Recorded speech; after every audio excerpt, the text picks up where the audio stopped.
হুঁশ এলো। রাসূলুল্লাহ সাল্লাল্লাহু আলাইহি ওয়াসাল্লাম তার স্ত্রীকে জিজ্ঞাসা করলেন, ও আয়েশা, এখন কোন সময়?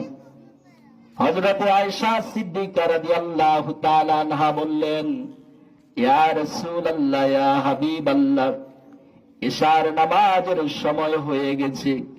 সাহাবীরা অনেকক্ষণ পর্যন্ত আপনার জন্য অপেক্ষা করলেন, কিন্তু আপনার হুঁশ এলো না। আমার আব্বাজান হযরতে আবু বকর সিদ্দিক রাদিয়াল্লাহু তাআলা আনহুর ইমামতিতে সকল সাহাবীরা নামাজে দাঁড়িয়ে গেলেন। রাসূলুল্লাহ সাল্লাল্লাহু আলাইহি ওয়াসাল্লাম বললেন, ও আমার প্রাণের স্ত্রী আয়েশা, আমার মাথাটা একটু মসজিদে নববীর দিকে উত্তোলন করে ধরো, আমি একটু নামাজের দৃশ্যটা দেখি। ও আয়েশা, আমার মাথাটা একটু মসজিদে নববীর দিকে উত্তোলন করে ধরো, আমি একটু নামাজের দৃশ্যটা দেখি।